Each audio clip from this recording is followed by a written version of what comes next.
हाँ जी। हेलो भाई, सभी हमारे प्यारे जवानों को जय हिंद। कैसे हो भाई आप सभी? सभी हमारे नेवी के बहादुर जवानों का भाई स्वागत है आर्मी स्टडी के इस मंच पर। कैसे हो आप सभी? और कैसी चल रही है आप सभी जवानों की तैयारी? बढ़िया, एकदम मस्त। चलिए आ जाओ भाई फटाफट, हमारे पेपर का समय है वो हो चुका है और बहुत ही शानदार बेहतरीन मेरे प्यारे भाई हमारा पेपर होगा। देखते हैं आप लोग कितना स्कोर है वो लगा पाते हो। चलिए स्टार्ट करते हैं जी, आ जाओ भाई। पहला क्वेश्चन है वो आपकी स्क्रीन पर है जी। कश्मीर के दक्षिणी भाग में वेरीनाग में वसंत में कौन सी नदी है वो निकलती है? झेलम नदी, कावेरी नदी, ताप्ती नदी या नर्मदा नदी? सभी प्यारे जवान बताएंगे कश्मीर के दक्षिणी भाग में वेरीनाग से कौन सी नदी है वो निकलती है भाई। अच्छा प्रश्न है। इसके अलावा आप सभी को ध्यान रखना है मेरे प्यारे भाई, ऋग्वेद में वर्णित जो सप्त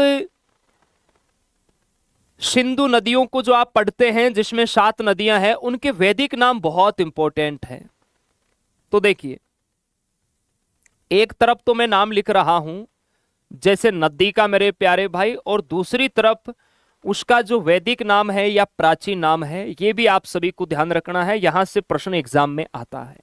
देखिए, जैसे मेरे प्यारे भाई हम बात करें वितस्ता, सॉरी झेलम, झेलम नदी का जो नाम है वैदिक या प्राचीन नाम है वो कौन सा है मेरे प्यारे भाई? बोर्ड थोड़ा सा हैंग हो रहा है। हाँ जी, देखेंगे सभी जवान, झेलम नदी का हो जाएगा मेरे प्यारे भाई वितस्ता। झेलम का क्या नाम हो जाएगा राजा?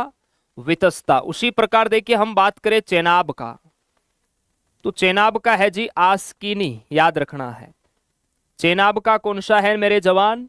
आस्किनी, याद रखना है। उसी प्रकार हम बात करें रावी, तो रावी की है मेरे प्यारे भाई परशुनी, परशुनी याद रखना है। और व्यास की मैं बात करूं, व्यास का जो प्राचीन नाम है वो है भैया विपासा, विपासा याद रखना है। और सतलुज का, सतलुज का प्राचीन नाम है सुतुद्री, सुतुद्री याद रखना है। ठीक है, और यहां पर हो जाएगा आपका सही आंसर झेलम नदी। झेलम नदी है वो यहां पर सही होगा। देखिए, झेलम की हम बात करें मेरे प्यारे भाई, तो वेरीनाग जम्मू कश्मीर से इसका उद्गम होता है। पौराणिक नाम इसका वितस्ता है। श्रीनगर इसके किनारे स्थित है मेरे प्यारे भाई, याद रखना है आपको। नेक्स्ट है, किस देश को हजारों झीलों का देश है वो कहा जाता है? हजारों झीलों का देश है वो हम किसे कहते हैं? सभी जवान बताएंगे। हाँ जी, हजारों झीलों का देश है वो किसे कहते हैं मेरे प्यारे भाई? बहुत बढ़िया नितेश भाई, शाबाश। फिनलैंड आंसर आ गया है। ऐसे ही आंसर है वो आपको एग्जाम के अंदर फटाफट लगाना है ताकि हम कम समय में पेपर को अच्छे से फोड़ के आए।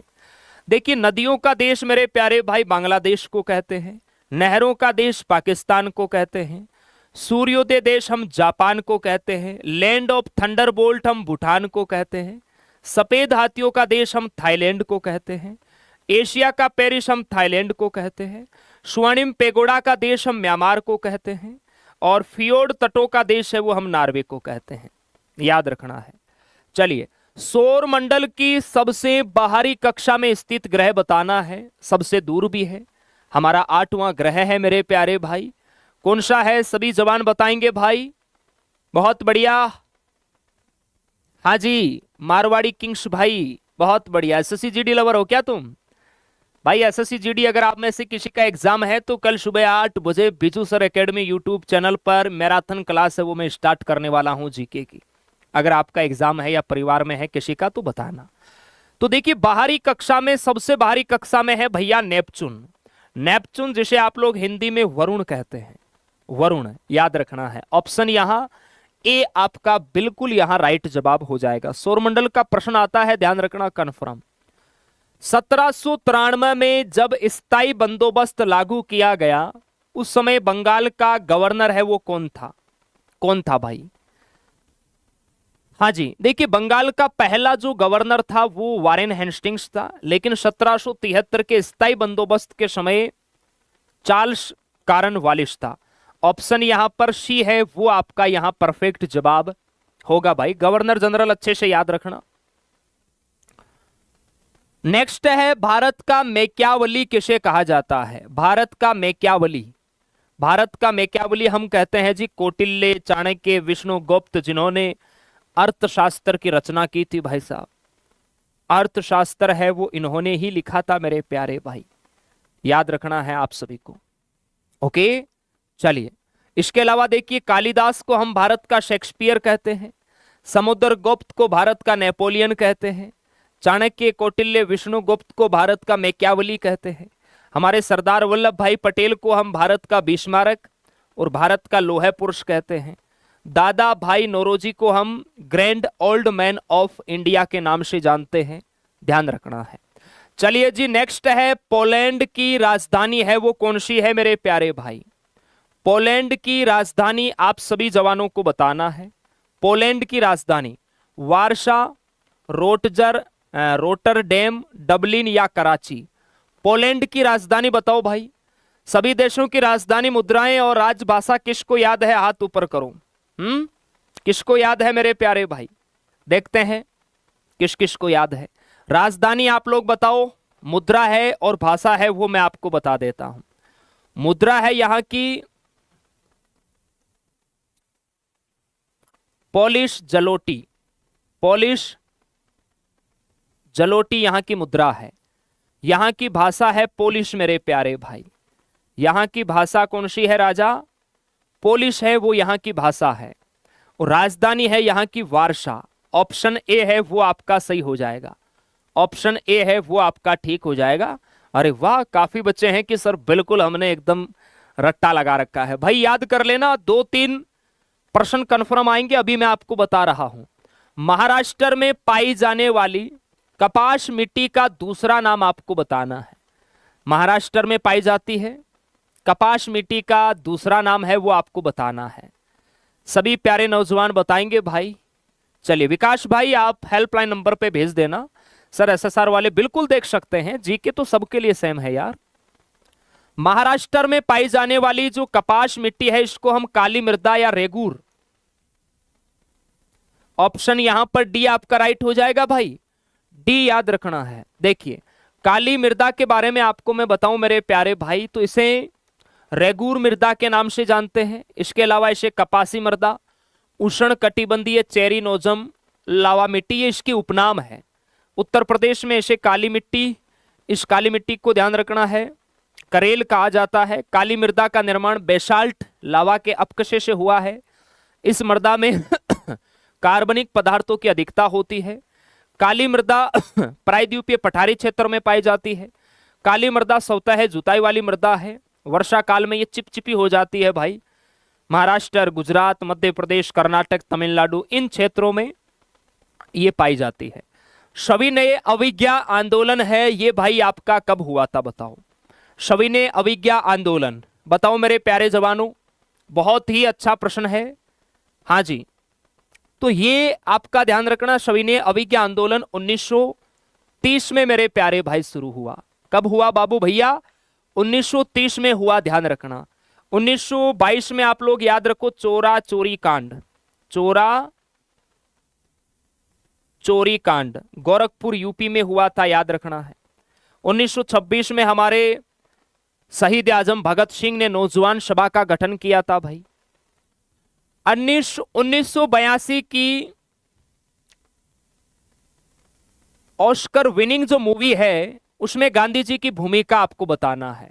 गांधी जी ने कौन सी भूमिका निभाई थी? बैन किंगसले की। बैन किंगसले मेरे प्यारे भाई, इन्होंने गांधी जी की भूमिका है वो निभाई थी, याद रखना है। चलिए निम्नलिखित में से कौन सा पाकिस्तान का सबसे व्यस्त समुद्री बंदरगाह है? जैसे भारत में हमारा मुंबई है, पाकिस्तान का सबसे व्यस्त समुद्री बंदरगाह कौन सा है मेरे प्यारे भाई? हाँ जी सर, हेल्पलाइन नंबर है भैया, देखिए सुबह 9 से शाम 6 बजे तक कॉल करना है। 95880703 65। हेल्प और व्हाट्सअप दोनों है ये। 9588070365। कॉल सुबह 9 से शाम 6 बजे तक करना है, इस बात का ध्यान रखना है। तो यहां पाकिस्तान का सबसे व्यस्तम समुद्री बंदरगाह कराची बंदरगाह है भैया। कौन सा है सर? कराची। ऑप्शन सी आपका राइट हो जाएगा। घाना देश की मुद्रा बताओ मुझे कौन सी है? घाना देश की मुद्रा बताएंगे भाई। अमेरिका, जिम्बाब्वे इनकी डॉलर। जिम्बाब्वे की तो जिक हो गई ना अभी वर्तमान में, याद रखना। यूरो तो अभी वर्तमान में लगभग 20-21 कंट्रियां हैं जिनकी करेंसी यूरो है भाई। तो यहां घाना सेडी हो जाएगा आपका, घाना सेडी, याद रखना है। नेक्स्ट क्वेश्चन देखिए। नेक्स्ट क्वेश्चन क्या कहता है मेरे प्यारे भाई? अभ्यास मैत्री। ये जो मैत्री आपका युद्ध अभ्यास है, ये 2006 में भारत और किन देशों की सेनाओं के बीच है वो आयोजित हुआ? मैत्री युद्ध अभ्यास, रक्षा अभ्यास का प्रश्न है भाई। अच्छा प्रश्न है आपके एग्जाम के लिए, बताएंगे।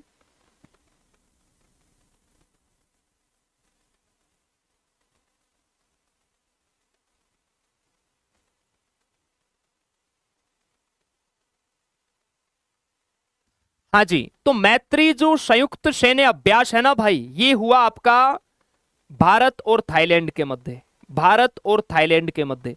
ऑप्शन यहां डी है वो आपका राइट होगा, ऑप्शन डी।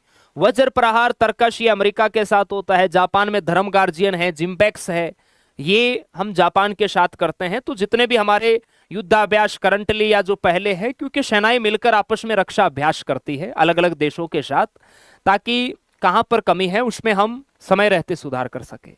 अभी आप लोग एग्जाम के प्रिपरेशन कर रहे हो, एक तरह से ये आपका अभ्यास है। आपको इस पेपर के माध्यम से पता चलता है कि कहां कमी है, जहां कमी है उस पर आप सुधार करो। ठीक है मेरे प्यारे भाई, वैसे ही हमारी सेनाएं भी अभ्यास करती है। चलिए आगे चले भाई। हाँ जी, यहां ये 2006 नहीं, आप 2025 कर लो भाई। चलो, आईसीटी का पूरा नाम बताओ मेरे प्यारे जवानों। आईसीटी का पूरा नाम सभी हमारे प्यारे प्यारे जवान है वो बताएंगे भाई।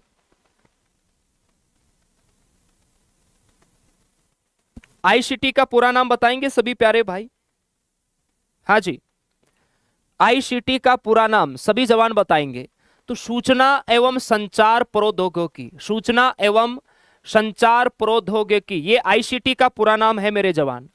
नेक्स्ट है फीफा वर्ल्ड कप 2026 का आयोजन है, ये कहां पर होगा? पहली बार उरुग्वे में हुआ 1930 में। बताओ मेरे प्यारे जवानों, फीफा वर्ल्ड कप 4 सालों के अंतराल में इसका आयोजन होता है। 2026 का होगा अमेरिका, कनाडा और Mexico. America, Canada, Mexico. Option C आपका यहां सही हो जाएगा। इंटरनल इंडिया नामक लोकप्रिय पुस्तक है वो किसने लिखी भाई? इंटरनल इंडिया, इंटरनल इंडिया नामक लोकप्रिय पुस्तक है वो बाबू भैया किसने लिखी? तो ये इंदिरा गांधी जी की है, जिन्हें द आयरन लेडी के नाम से जानते हैं। 1971 के युद्ध में पाकिस्तान के 2 टुकड़े भाई साहब इसी लेडी ने किया था। ऑप्शन बी आपका राइट होगा। नेक्स्ट है, निम्नलिखित में से कौन सा भारत का राष्ट्रीय जलीय जीव है? भारत का राष्ट्रीय जलीय जीव कौन सा है? गंगा डॉल्फिन है मेरे प्यारे भाई, गंगा डॉल्फिन, याद रखना है। गंगा डॉल्फिन ये है हमारा जलीय जीव। और अभी बिहार के पूर्व जो सीएम नीतीश कुमार जी थे, उन्होंने भाई पटना में गंगा नदी के किनारे राष्ट्रीय जलीय अनुसंधान उसका भी उद्घाटन किया है, ताकि इनका और अच्छे से देखभाल है वो हो सके। नेक्स्ट क्वेश्चन है जी, संगाई महोत्सव कौन से राज्य में मनाया जाता है? बताओ भाई, संगाई महोत्सव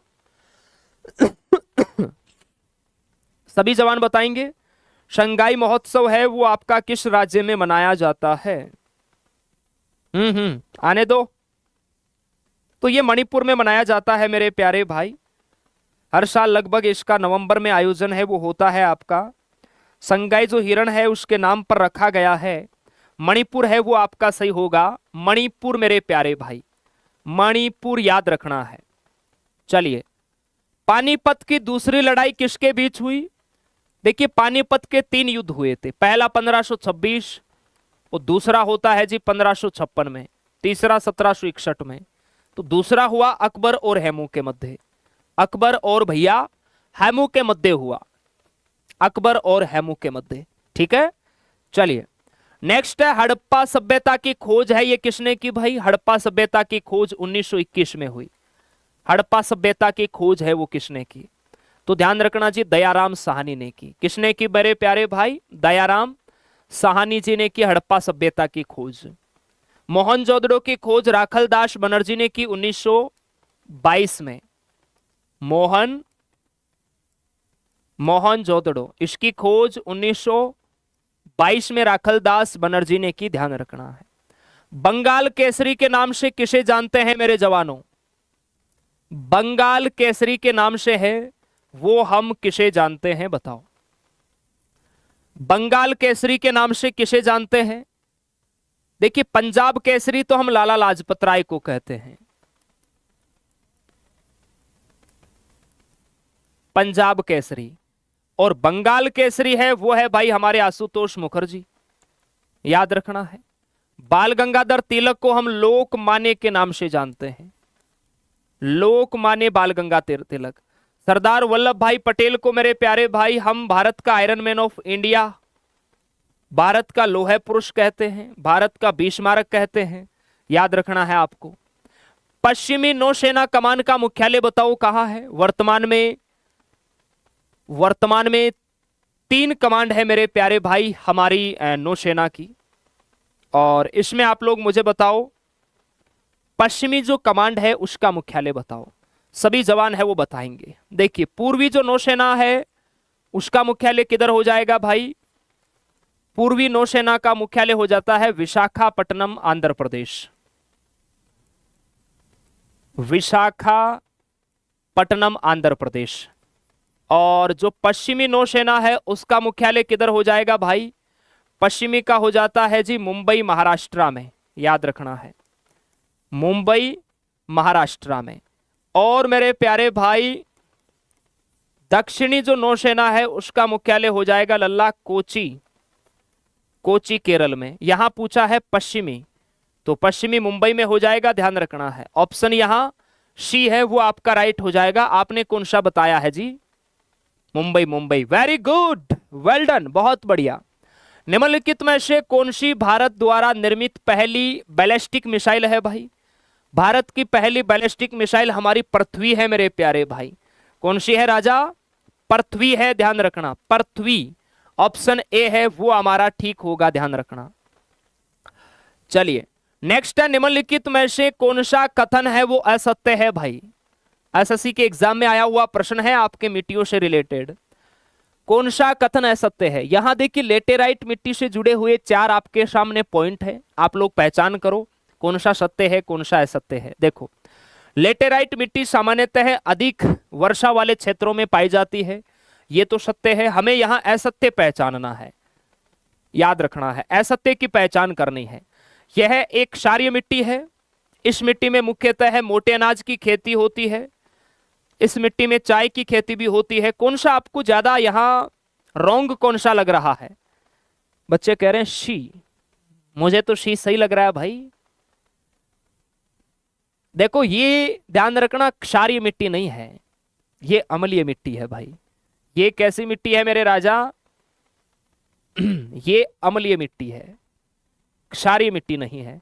तो ऑप्शन बी है ना वो आपका असत्य है, यहां याद रखना है। हो गया ना गलत? राष्ट्रीय जलमार्ग 1 किस नदी और 2 स्थानों के बीच स्थित है मेरे प्यारे भाई? बताओ। देखो, ब्रह्मपुत्र, सदिया, दुबरी, गंगा, हल्दिया, प्रयागराज। ऑप्शन बी है वो आपका यहां सही हो जाएगा। राष्ट्रीय जलमार्ग क्रमांक 1 गंगा, हल्दिया, प्रयागराज इनके बीच स्थित है। ऑप्शन ए आपका यहां सत्य हो जाएगा। आगे चलिए, इसके अलावा देखिए बाकी अन्य राष्ट्रीय राजमार्ग भी यहां पर दे रखे हैं। 1 आपका प्रयागराज से हल्दिया है, 2 सदिया से दुबरी है, 3 कोलम से कोट्टापुरम है, 4 काकीनाडा से मरकानम है, 5 तलचर से धामरा है, 6 लखीमपुर से भांगा है। आगे चलिए, सऊदी अरब की राजभाषा बताओ मेरे प्यारे जवानों। सऊदी अरब की राजभाषा सभी जवान बताएंगे कौन सी है? सऊदी अरब की राजभाषा कौन सी हो जाएगी सर? अरबी। सऊदी अरब की अरबी हो जाती है भाई। अब बताएंगे 25 में से यहां पर स्कोर जीके वाले सेक्शन में कितना हुआ। देखो 20% है वो आप जीके में कर दो, 20%। साइंस में 12-13 आता है, तो वहां अगर आप 8 भी कर देते हो तो भी ठीक है। मैथ में भी 10-12 आते हैं, वहां पर भी अगर आप क्योंकि टाइम कम मिलता है तो बच्चा मैथ के अंदर देखो कुछ भी कहो 5-6 ही कर पाता है। उसका कारण है कि टाइम नहीं मिलता है। ऐसा नहीं है कि भाई चीजें हार्ड आती है, नहीं, टाइम नहीं मिलता है। जीके और साइंस ऐसा होता है जिनमें आप 10 सेकंड के अंदर आंसर लगा सकते हैं, 20 सेकंड में आप आंसर लगा सकते हैं। लेकिन मैथ के अंदर है वो पूरा प्रश्न पढ़ के और उसको सोल्व करने में 1 से 1.5 मिनट खराब कर देता है। तो इतना स्कोर आप लगा दोगे, कोई दिक्कत नहीं है, आप आराम से स्टेज 1 आपका क्वालिफाई हो जाएगा। पनामा की राजभाषा स्पेनिश है, जमैका की अंग्रेजी है, हैती की फ्रेंच है, पापुआ न्यू गिनी की अंग्रेजी और टॉक पिशिन है, प्लाऊ की मेरे प्यारे भाई प्लाउन है, इक्वाडोर की है क्विचा और स्पेनिश। हाँ जी, अब बताओ भाई क्या स्कोर है वो आप सभी जवानों का यहां हुआ है। आगे है वो डीएस गुरु के साथ, बढ़िया से आप पेपर लगाओ अच्छे से। सर हमारा तो 18 स्कोर हुआ है, कोई दिक्कत नहीं है, साइंस में अच्छा हो जाएगा, क्या दिक्कत है। थोड़ी स्पीड आपको बढ़ा के रखना है, बाकी कोई दिक्कत नहीं है। ओके चलिए, बहुत बहुत धन्यवाद, थैंक यू, जय हिंद। आइए सर।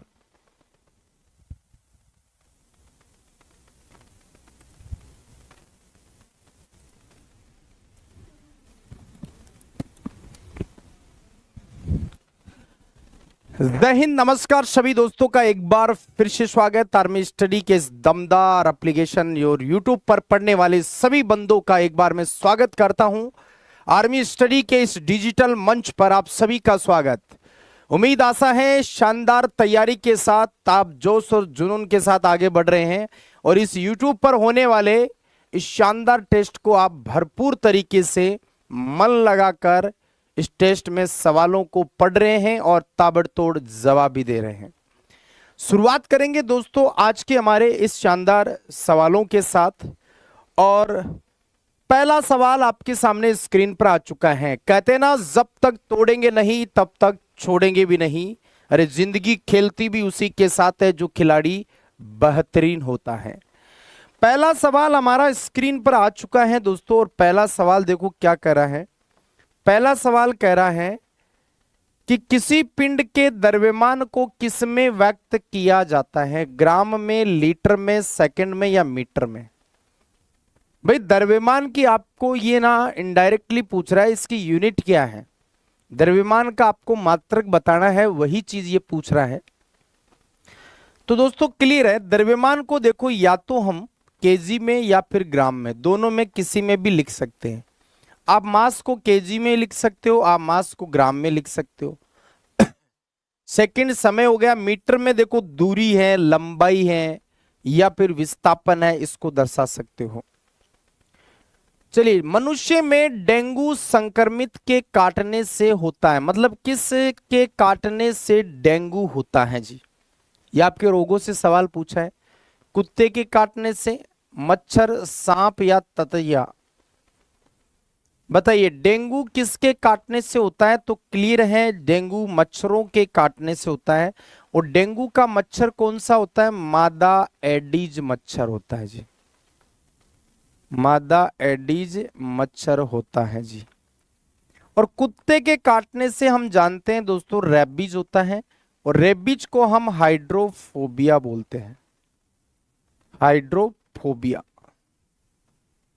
क्या बोलते हैं जी? हाइड्रोफोबिया के नाम से। इसमें पानी से रोगी को क्या लगता है? डर लगता है, तो हाइड्रोफोबिया नाम की बीमारी। चलिए, किसके द्वारा संक्रमण को रोककर क्षय रोग या टीबी से बचा जा सकता है? एक और, आज 3 सवाल मैंने रोगों के लिए हैं, क्योंकि रोग वाला चैप्टर मोस्ट है। यहां से कंफर्म देखो 13 में से 1 सवाल तो कंफर्म ही है। लेकिन दोस्तों कई बार ये भी होता है कि 2-2, 3-3 सवाल मानव रोग वाले चैप्टर से अकेले से आते हैं। तो टीबी किससे होती है? टीबी बैक्टीरिया से होती है। तो बैक्टीरिया की इन्फेक्शन को रोककर आप टीबी से बच सकते हैं।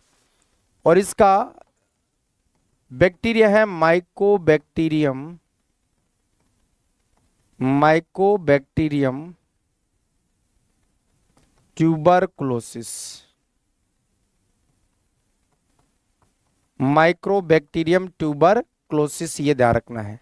ये वो बैक्टीरिया जिसके कारण टीबी होता है। नेक्स्ट, अतिरिक्त कार्बोहाइड्रेट्स यकृत द्वारा किसमें परिवर्तित हो जाते हैं और हमारे शरीर में वसायुक्त ऊतक में जमा हो जाते हैं? देखो, हमारे फैटी टिश्यू के अंदर जो स्टोर हो जाते हैं, ऑप्शन है वसा, ग्लूकोज, प्रोटीन, न्यूक्लिक अम्ल है। अतिरिक्त कार्बोहाइड्रेट लीवर द्वारा किसमें चेंज हो जाते हैं और हमारे शरीर में वसायुक्त ऊतक में जमा हो जाते हैं, फैटी टिश्यू में स्टोर हो जाते हैं? तो दोस्तों सीधा सा, वसा ऊतक में कार्बोहाइड्रेट्स वसा के रूप में ही स्टोर होगा। बहुत सारे बंदे ग्लूकोज कर रहे हैं, नहीं। ग्लूकोज दोस्तों सरल कार्बनिक पदार्थों में आएगा। तो ये कह रहा था कि कार्बोहाइड्रेट लीवर के द्वारा किस में चेंज होकर वो फैटी टिश्यू में जमा हो जाता है, तो वो वसा फैट के रूप में जमा हो जाएगा। चलिए, निम्न में से कौन से केवल जल में विलेय विटामिन है? पानी में घुलने वाले vitamin A, C, B, C, A, D, B, E. तो भाई जब पानी में घुलने की बात आएगी तो मैंने आपको एक तरीका बता रखा है कि जल में घुलनशील नाम आए तो एक वर्ड याद रखना, बिसलेरी, क्योंकि बिसलेरी से अपन को पानी ही याद आता है और बिसलेरी से बी और सी, ये दो ही विटामिन है जो वाटर सोल्यूबल है, जो पानी के अंदर आसानी से घुल जाती है। तो पानी में घुलने वाली बी और सी, ऑप्शन नंबर आपका बी वाला एकदम परफेक्ट आंसर बनेगा। तो बी वाला आंसर जिसने दिया है, वेरी गुड, शाबाश। एक बार लाइक ठोको सेशन को,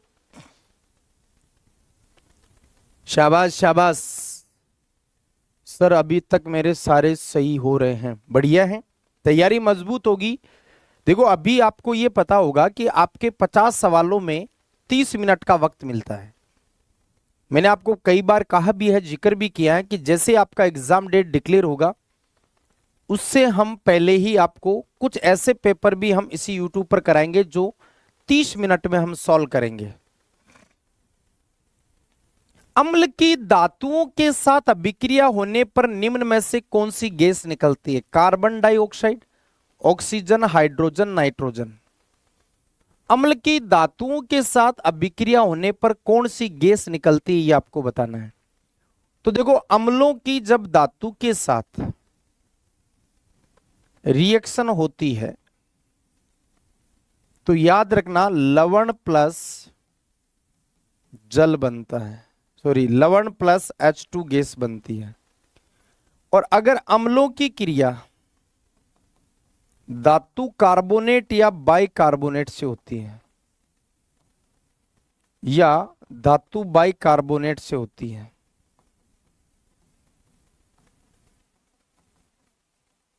तब दोस्तों देखो क्या बनता है, तब लवण प्लस जल प्लस CO2 गैस बनती है।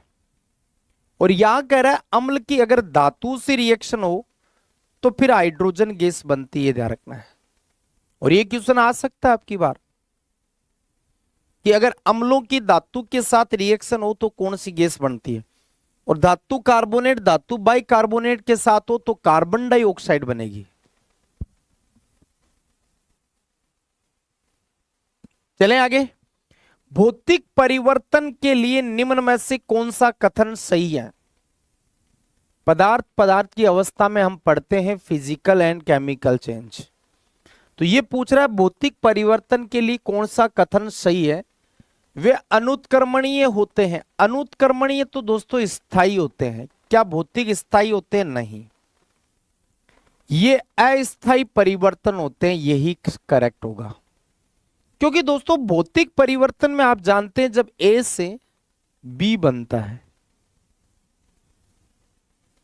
तो B से वापस AB बनता है, A से अगर B बनता है तो B से वापस AB बनता है, ध्यान रखना। ओके, चलो। कौन सी धातु कक्ष ताप पर तरल अवस्था में होती है? पारा, लोहा, सोना, एल्यूमिनियम। कौन सी धातु है जो कक्ष ताप पर, कक्ष ताप का मतलब है कमरे के ताप पर, कमरे के ताप पर कौन सी धातु है जो तरल है, तो आपको ध्यान रखना है वो पारा है। देखो आपको बता दूं, कमरे के ताप पर अगर द्रव पूछे तो यहां पर आपको दो चीजें ध्यान रखना है। अगर धातु में पूछे तब तो पारा, और अधातु में पूछे तब आपके नाम आएगा ब्रोमीन। ये दोनों ध्यान रखना, दोनों में से एक सवाल अगर आ भी गया तो एक साथ पढ़ा हुआ अपना काम कर जाएगा बढ़िया से। वेरी गुड, शाबाश। एक बार सेशन को लाइक ठोको। कहते हैं ना, मंजिल उन्हीं को मिलती है जिनके सपनों में जान होती है, मंजिल उन्हीं को मिलती है जिनके सपनों में जान होती है। अरे पंखों से कुछ नहीं होता, हौसलों से उड़ान होती है, हौसलों से उड़ान होती है। जड़त्व का गुण किसमें होता है? जड़त्व क्या होता है दोस्तों? जिसमें द्रव्यमान होता है और विरोध करने का गुण होता है।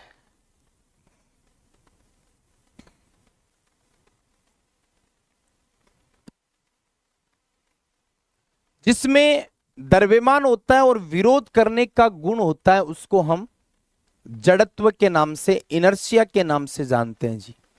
तो जड़त्व आपको पता है दोस्तों प्रत्येक वस्तु में होगा, क्योंकि द्रव्यमान चाहे किसी में कम है किसी में ज्यादा है, सभी में होता है वो द्रव्यमान। तो जड़त्व ध्यान रखना प्रत्येक वस्तु में होगा, चाहे वो हल्की हो चाहे वो भारी हो। अगला सवाल देखो, पथ के आधार पर घूर्णन गति किस प्रकार की गति है? एक विमीय, रेखीय, कोणीय, आवर्त गति। गति के प्रकार वहां से ये सवाल पूछा है। देखो एक तो होता है दिशा या तल के आधार पर, वह तो 1D 2D 3D, एक विमीय, द्विविमीय और त्रिविमीय। और एक होता है पथ के आधार पर। तो पथ के आधार पर एक तो दोस्तों होती है रेखीय गति और एक होती है कोणीय गति। अब कोणीय गति में दो आती है, एक वृत्तीय और एक घूर्णन। अब सवाल आपका एकदम क्लियर हो जाएगा कि पथ के आधार पर घूर्णन गति कैसी गति है। पथ के आधार पर घूर्णन गति कैसी गति है? कोणीय गति है, एंगुलर मोशन है, तो कोणीय गति हो जाएगा। आवर्त गति तो दोस्तों समय अंतराल के आधार पर पढ़ते हैं अपन। अगला देखो, यदि किसी वस्तु पर बहुत सारे बल लग रहे हो तथा यदि वस्तु स्थिर अवस्था में हो तो उन सब बलों द्वारा किए गए कार्य का मान बताओ, क्या आएगा? भाई एक वस्तु के ऊपर ये कह रहा है बहुत सारे बल लग रहे हैं, लेकिन वस्तु पर बल लगने के बावजूद भी वो स्थिर है, मतलब अपनी जगह से नहीं हिल रही है, तो उस बल के द्वारा किया गया कार्य। दोस्तों अगर वस्तु स्थिर है तो उसमें विस्थापन डिस्प्लेसमेंट 0 आएगा, और अपन को पता है कार्य होता है W बराबर F.D। अब जब विस्थापन 0 हो गया तो ये पूरा ही वैल्यू क्या आ जाएगा? 0। तो ऐसे में किया गया कार्य क्या आएगा? 0 आएगा। अगर बहुत सारे बल लगाने पर भी वस्तु नहीं खिसक रही है तो कार्य 0 हो जाएगा। चलिए, 20 वॉट की दर से 520 जूल का कार्य करने में आवश्यक समय बताइए। ये छोटा सा न्यूमेरिकल है, लेकिन दोस्तों मैं कह रहा हूं 2026 में ये एज इट इज आने की पूरी संभावना है। MR वालों ध्यान रखना, आपको पावर दिया है P 20 वॉट, ठीक है, 520 जूल कार्य दिया है आपको, और पूछ क्या रहा है जी? आपको पूछ आपको रहा है समय। तो देख लो यहां से PWT से एक फॉर्मूला आपके दिमाग में आना चाहिए। शक्ति बराबर होता है कार्य करने की दर, W/T। P आपको 20 दिया, W 520 दिया है, T आपको निकालना है। यहां से T इधर ले आओ तो 520/20 आ जाएगा। इसको आप काटोगे तो ये आ जाएगा 26 समय का मात्रक सेकंड। तो यहां उत्तर दोस्तों 26 सेकंड एकदम फाइनल उत्तर होगा। तो 26 सेकंड इसका एकदम करेक्ट जवाब हो जाएगा, है ना? वेरी गुड, शाबाश। तो सूत्र आना जरूरी है भाई। शक्ति का परिभाषा भी आपको आती है तो सूत्र क्यों नहीं आएगा। कार्य करने की दर को हम शक्ति करें। चलिए अंतिम सवाल, किसी बल द्वारा 20 केजी वस्तु का वेग 20 सेकंड में 2 मीटर पर सेकंड से 4 मीटर पर सेकंड कर दिया है तो शक्ति की गणना करो। तो कार्य ऊर्जा शक्ति से, ये दोस्तों कार्य वाले टॉपिक से लास्ट जो कॉन्सेप्ट है वो पूछा है। आपको दिया क्या क्या, एम दिया है, इधर लिखता हूं, एम दिया है आपको 20 केजी, फिर दिया 20 सेकंड, टी आपको दिया है 20 सेकंड, V1 आपको दिया है 2 मीटर पर सेकंड और V2 आपको दिया है 4 मीटर पर सेकंड। आपको निकालना क्या है, पावर। अब दोस्तों देखो ये इधर वाली वैल्यू आपको दे रखी है। पावर का सूत्र होता है W/T। अगर आपको पावर निकालना है तो आपके पास दो वैल्यू होना चाहिए, एक तो कार्य और एक समय। समय तो चलो है लेकिन कार्य नहीं है। तो कार्य का मैंने कॉन्सेप्ट समझाया है कि जब वेग में परिवर्तन दे रखा हो तो ऐसे में किया गया कार्य गतिज ऊर्जाओं के अंतर से निकालना है। तो Ke2 माइनस Ke1 से, Ke2 होता है 1/2 m2 v2 का स्क्वायर, Ke1 1/2 m1 v1 का स्क्वायर बट्टे में t हो जाएगा। यहां से हम m1 m2 का मात्रक लगाते हैं, सॉरी वैल्यू रखते हैं, दोनों का सेम है 20। v2 कितना आपके पास 4, तो 4 का स्क्वायर माइनस 1/2 गुणा द्रव्यमान का मान तो m1 m2 का बराबर है 20 है और v1 कितना है आपके पास 2 है तो 2 का स्क्वायर बट्टे में समय आपको 20 सेकंड दे रखा है। अब देखो 1/2 गुणा 20, 1/2 गुणा 20 ये तो कॉमन ले लो इधर। अब ब्रैकेट में बचेगा 4 का स्क्वायर 16 माइनस 2 का स्क्वायर 4 बट्टे में आ जाएगा 20। यहां इसको काट दीजिए, ये 10 बार कट जाएगा तो 10 गुणा ऊपर आ गया 12 बट्टे 20। 10 से कम 10, 10 दूना 20, 2 एक कम 2, 2 छक्के 12, तो पावर आ जाएगा 6 वाट। थोड़ा सा लंबा जरूर पड़ता है ये क्वेश्चन, लेकिन स्पीड होगी तो कोई दिक्कत नहीं होगी। अब बताओ दोस्तों आज के 13 सवालों में आपका स्कोर क्या बना है। इस तरीके के न्यूमेरिकल्स, लॉजिकल जितने भी सवाल आपके बनेंगे एक एक करके हम दोस्तों आपको इस YouTube पर एक एक करके सारा प्रैक्टिस करवा देंगे। बस बने रहिए, डटे रहिए, लास्ट तक पूरा पेपर लगाओ ईमानदारी के साथ, इधर उधर डोलने की जरूरत नहीं है। एक साथ एक तरीके से और एक पूरा दिमाग एक जगह रखकर सवालों का उत्तर दिया करो। मिलेंगे दोस्तों अगले सेशन में और शानदार सवालों के साथ। जय हिंद, जय भारत।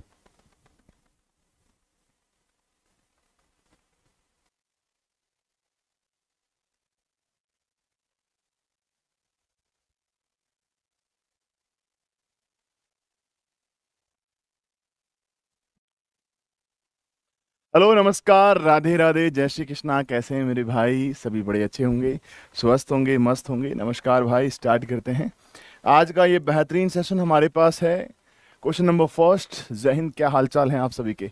कैसे हैं दोस्तों? सर अच्छे हैं सर, जोरदार है सर, जबरदस्त है सर। आ जाओ मेरे भाई, पहला सवाल, संख्या 97 के प्रथम 7 गुणज का औसत बताइए। बताओ मेरे प्यारे शेर, बताओ मेरे लल्ला, पहले 7 गुणज जो हैं उनका औसत बताना है। यस, सभी को बहुत सारा प्यार। आ जाओ भैया। तो दोस्तों अगर आपको संख्या के पहले n गुणज का क्या चाहिए लाडले? औसत। तो आपको ये फॉर्मूला याद होना चाहिए। याद है क्या? कमेंट करो यस सर, याद है। क्या फॉर्मूला है? संख्या गुणा n+1/2। यहां से आपके पास संख्या कितनी रही लाडले? 97 इंटू 7 + 1 कितना रहा? 8/2। सर 97 गुणा 4, क्योंकि 2 का भाग 8 में देंगे 4, मल्टीप्लाई करेंगे 388। बोलो यस सर, कर लेंगे, कोई दिक्कत नहीं है सर। ठीक है मेरे भाई? Yes sir. नेक्स्ट क्वेश्चन, बहुत अच्छा सवाल। देखिएगा मेरे भाई, आज ही मैंने एवरेज खत्म किया है और उसमें बहुत अच्छे अच्छे कॉन्सेप्ट को सिखाया था। उसमें ये शानदार सा क्वेश्चन मैंने जो है आज पिटारा निकाला है लाडले। यस दोस्तों, अच्छा क्वेश्चन है, देखिएगा। 9 सदस्यों की एक समूह की एवरेज एज जो है वो 42 साल है। सबसे बड़े की आयु 58 वर्ष है। यदि हम उस सबसे बड़े सदस्य को समूह से बाहर कर दें तो शेष सदस्यों की औसत आयु कितनी है? देखिए, बेसिक से करने की जरूरत नहीं है आपको, आप सीधा सा बोलिए कि सर 9 मेंबर थे, इनका 9 मेंबर थे, इनका आपके पास एवरेज कितना है? एवरेज कितना है लाडले? 42 है। आपने सबसे बड़े को हटा दिया, यानी कितने बचे? 8। और जिसको हटाया उसकी एज कितनी थी? जिसको निकाला जिसको, उसकी एज क्या है? 58 साल है सर। 58 साल का मतलब है 42 प्लस 16, 42 प्लस 16 मतलब 42 तो था ही था। उसने एक काम किया कि 16 साल और वो लेके गया। ये 16 साल का इंपैक्ट किस पे पड़ेगा मेरे भाई? ये जो 16 साल है इसका इंपैक्ट इन 8 छात्र जो बचे हुए हैं, 8 मेंबर जो बचे हुए हैं उनमें पड़ेगा। तो 16 में 8 का भाग दिया, यानी कितना? 2 से कम होगा, क्योंकि गया जो है वो ज्यादा भार वाला गया है। ज्यादा भार वाला गया है तो औसत कम होगा। प्रैक्टिकल क्वेश्चन है, तो आपका नया औसत 2 से कम हुआ है ना। औसत कितना से कम हुआ सर? 2 से कम हुआ। यानी दोस्तों आपके पास न्यू एवरेज जो रहेगा वो कितना रहेगा सर? 40। अब आप कहेंगे सर ये तो बहुत ट्रिमेंडस ट्रिक हो गई, हमें बेसिक भी सीखना है सर। चलिए सीख लीजिए। अगर 9 का एवरेज 42 है तो जो योग होगा 9 का कितना होगा सर? 42 गुणा 9, 378। 58 को घटा दिया, 320। ये किसका योग है? 8 का योग है सर। अब अगर आपको औसत निकालना है, एवरेज निकालना है, तो 320 बटा 8 सर 40 रहा। जो तुम्हें अच्छा लगे करो, आंसर आना चाहिए सर। ठीक है? Yes sir. आ जाइए नेक्स्ट क्वेश्चन, और ब्रिलियंट क्वेश्चन। आज मैंने तुम्हारी ख्वाहिशें पूरी करने के लिए अच्छे अच्छे क्वेश्चन चुने हैं सर, जबरदस्त क्वेश्चन चुने हैं सर। आ जाइए। एक वर्ग की त्रिज्या 20% से बढ़ जाती है, क्षेत्रफल में कितना % वृद्धि हुआ? अगर आप त्रिज्या को, हाँ मेरे भाई, अगर आप त्रिज्या को 20% से बढ़ा देते हैं, what is the percentage impact on the area of a circle? Right. So अगर आपका रेडियस 20% से बढ़ता है दोस्त, तो ये एक बार नहीं 2 बार बढ़ेगा, क्योंकि हमारा वर्त जो होता है उसका क्षेत्रफल πr² होता है। आपने कहा, मान लेते हैं पहले कोई एरिया जो है वो 100 था, अब 20% बढ़ा 120 बटा 100, फिर 20% बढ़ा 120 बटा 100। बोलो यस सर। यहां से आपके पास ये 2 0 से 2 0 कट गया, ये 2 0 2 0 कट गया। 12 × 12 कितना रहा? 144। पहले आपके पास क्या था? पहले एरिया कितना था लाडले? 100। अब कितना? 144। तो वृद्धि % बराबर, वृद्धि % बराबर 44%। कितना % का वृद्धि हुआ सर? 44% का वृद्धि हुआ। ठीक है मेरे भाई। चलिए अगला क्वेश्चन करते हैं। क्वेश्चन नंबर 42 आ जाओ मेरे भाई। 42 का क्वेश्चन, उसमें लिखा हुआ भी 42 है। ठीक है? 42 भाग 3 गुणा 7 प्लस 42 भाग 6 छोटा ब्रैकेट बड़ा ब्रैकेट भाग 2 का, ये का लिखा हुआ है। ठीक है लाडले? 7। देखिए दोस्तों, बोर्ड मास का नियम आप लोगों को पता होना चाहिए। अगर आपको बोर्ड मास का नियम पता होगा ना, तो ये क्वेश्चन तुम्हारा बनेगा। This question is yours. Sir B का मतलब होता है ब्रैकेट, बी फॉर ब्रैकेट, सबसे पहले छोटा ब्रैकेट, फिर मंजिला ब्रैकेट और फिर बड़ा ब्रैकेट। ओ का मतलब का होता है sir, D for divide, multiply, addition और सब्ट्रैक्शन। सबसे पहले ब्रैकेट की बला को खत्म करेंगे। 42 में 6 का भाग देंगे 7, 7 प्लस 7 सर 14 रहा, ब्रैकेट खत्म। गुणा 3 है, ओके डन। भाग 42 है, डन। फिर भाग 2 का सॉल्व होगा डेफिनेटली, 2 का 7 गुणा यानी 14। अब भैया क्या सॉल्व होगा, है ना? अब क्या सॉल्व होगा मेरे भाई? 14 में 14 का भाग दिया, कितना आया? 1। 42 में 3 का भाग दिया कितना रहा 14, 14 इंटू 1 बराबर क्या रहा 14। Correct answer option number B for boy. उस त्रिभुज का क्षेत्रफल ज्ञात कीजिए जिसका ऊंचाई 35 और आधार ऊंचाई का 1/7वां भाग है। आधार ऊंचाई का 1/7 है, हमें उस त्रिभुज का क्षेत्रफल निकालना है। बताइए दोस्तों, एरिया ऑफ अ ट्राइंगल क्षेत्रफल चाहिए लाडले, तो जो क्षेत्रफल रहेगा आपको पता है क्या होता है 1/2 आधार गुणा ऊंचाई। सर हमारे पास ऊंचाई दे रखी है, आधार नहीं है। ढंग से देखोगे तो दोनों दे रखे हैं कि सर क्वेश्चन में आधार नहीं दिया हुआ है। मैं कहूंगा ढंग से देखो, ऊंचाई 35 है तो 35 का गुणा 1/7 से, क्योंकि आधार ऊंचाई का 1/7वां भाग है, यानी ये कितना है 5, ये कितना है 35 है। तो दोस्तों 1/2 गुणा 5 गुणा 35, 35 इंटू 5 कितना रहा 175, डिवाइड बाई कितना है 2, दैट मेक्स 87.5 सेंटीमीटर स्क्वायर।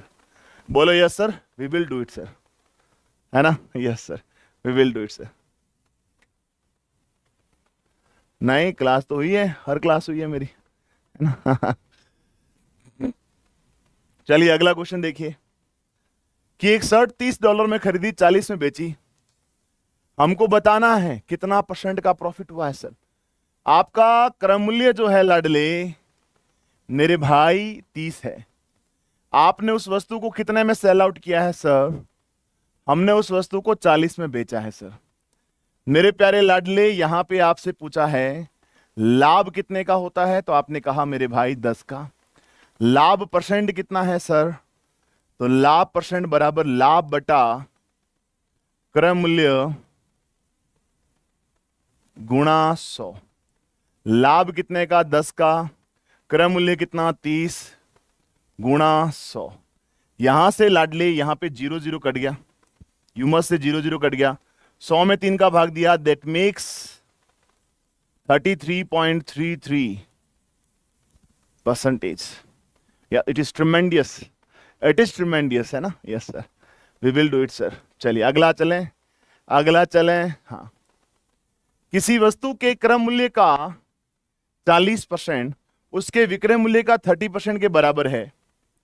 मुझे कहा गया वस्तु पर हुआ लाभ या हानि % जो है, वैसे लाभ ही हो रहा है सर, हमें ये बताना है। सर आने दो मेरे भाई, थोड़ा ध्यान से करिएगा, पेपर अच्छा आता है, आसान आता है, बात सही है, लेकिन अच्छा आता है, ठीक है? देखिए, किसी वस्तु का क्रय मूल्य का 40%, क्रय मूल्य का 40% मेरे भाई विक्रय मूल्य के 30% के बराबर है।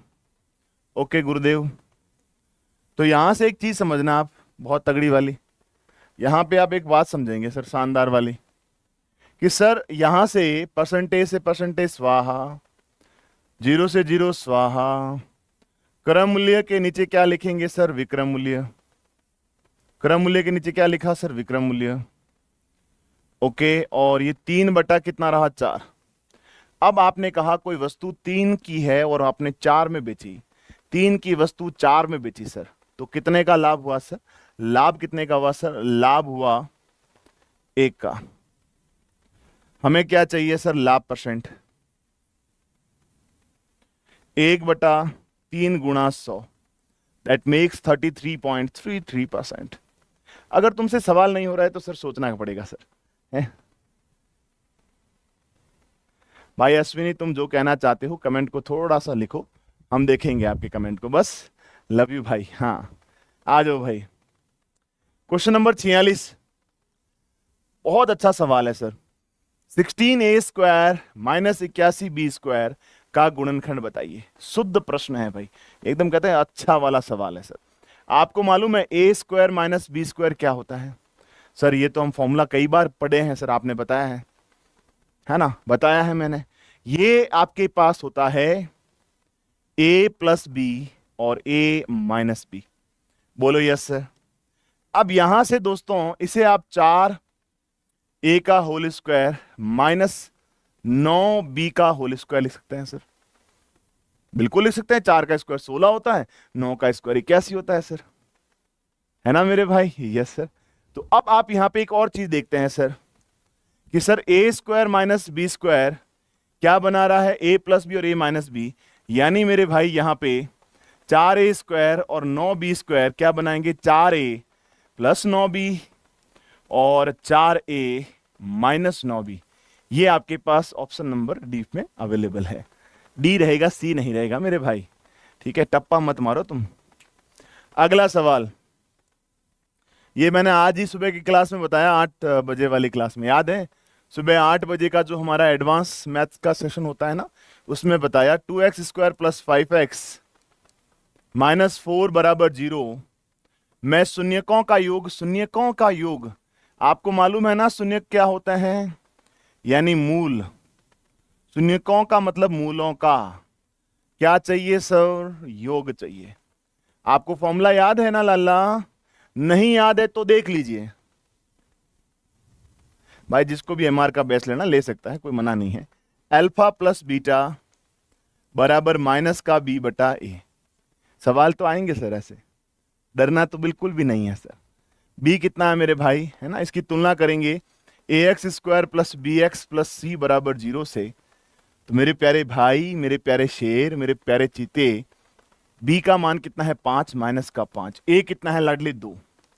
लीजिए सर, आंसर रहेगा सी फॉर कैट। चलिए अगला सवाल। यस दोस्तों, क्वेश्चन नंबर 48 क्या कहता है कि सर 2x प्लस 3y बराबर कितना है? 9। फिर 3x प्लस 4y बराबर कितना है? 5। हमें x का मान चाहिए। यहां पे दोस्तों एक विधि लगती है जिसे हम विलोपन विधि कहते हैं। ये रेखीय समीकरण का सवाल है। आपको y काटना है सर, तो y को काटने के तरीके ढूंढिए सर। तरीका क्या है कि 4 और 3 का लसअप लो, 4 और 3 का लसअप लो, 4 और 3 का लसअप लो, कितना आएगा सर? 4 और 3 का लसअप लो, कितना आएगा? 12। यानी इसको 12 बनाना पूरे को, है ना? यहां पर इसमें भी 12 चाहिए, तो यहां पे 4 से गुणा करो, यहां पे 3 से गुणा करो। तो दोस्तों मेरे प्यारे भाइयों, 4 दूनी 8,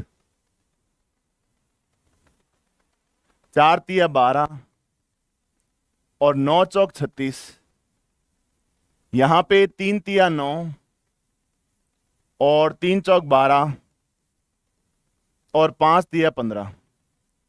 जब आप यहां से इसमें सब्ट्रैक्शन करेंगे, घटाएंगे, क्योंकि ये साइन प्लस का है, विलोपन विधि कहती है कि सर जो आपके पास चिन्ह हैं उनको परिवर्तित कर दीजिए। किसी ने अगर नहीं पढ़ा तो सीख लीजिए भाई, एमआर में सवाल 100% आएंगे sir.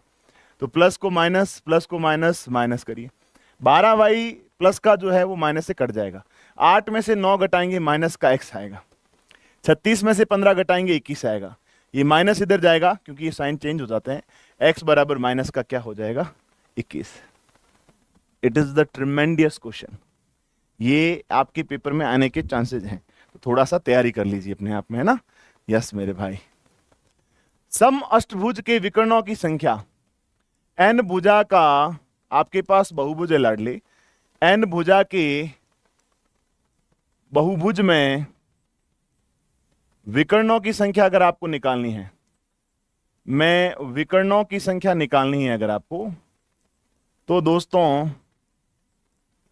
n into n minus 3 बटा 2। यहां पे आपके पास n कितना है लाडले? 8।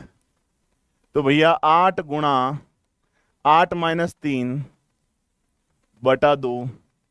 तो दोस्तों यहां से 2 चौक 8 होता है, 4 इंटू 5 कितना रहा सर? 20।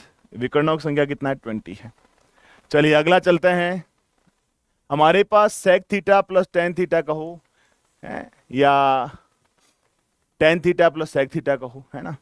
अगर आपके पास ये 1/5 है तो भैया ये हमारे पास 5 होगा। सर ऐसा काहे होता है सर? क्योंकि दोस्तों तुमको मालूम है 1 प्लस टेन स्क्वायर थीटा बराबर सेक स्क्वायर थीटा होता है। यानी 1 बराबर sec square theta minus tan square theta होता है। जिसने भी त्रिकोणमिति पढ़ी होगी ना उसको मैंने बताया है, ये बताया है।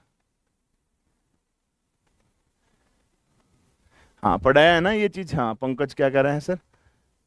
सर आप बहुत समझाते, बहुत अच्छा है सर, थैंक यू भाई। हाँ sec square theta minus tan square theta, यानी दोस्त sec theta plus tan theta और sec theta minus tan theta. ये बात अलग है कि यहाँ पे tan theta plus sec theta, कोई लफड़ा वाली बात नहीं है, आराम से इस चीज को समझ जाइए। माइनस का साइन आएगा भी तो भी यहाँ पर भी माइनस वेरी कैरी करेगा। आप तो ये बात समझ जाइए कि tan theta plus sec theta, tan theta minus sec theta, यहाँ पे वैल्यूशन आपके पास 5 ही रहेगी। ठीक है दोस्त, क्योंकि ये दोनों आपस में एक दूसरे के उल्टे हैं। अगर ये 1/5 है तो ये जब 5 होगा तभी तो ये कटेगा और क्या आएगा, 1 आएगा, अन्यथा सवाल ही नहीं होगा सर। ठीक है, तो ये चीजें पढ़नी पड़ेगी और ध्यान रखिएगा। हमारा एडवांस मैथ जो है उसमें चल रहा है चीजें। एडवांस मैथ में मेरे प्यारे भाई अभी तक मैंने आपको निर्देशांक ज्यामिति बता दिया है, त्रिकोणमिति बता दिया है, हाइट एंड डिस्टेंस बता दिया है। अभी हमारा एक चैप्टर चल रहा है द्विघात समीकरण, वो कल खत्म हो जाएगा। उसके बाद में एक रेखीय समीकरण चैप्टर है, उसको भी करवाऊंगा, मजा आएगा। ठीक है, love you all, take care सभी को, और बताइए आज के पेपर में आपके कितने नंबर आ रहे हैं। Love you, thank you so much, bye bye.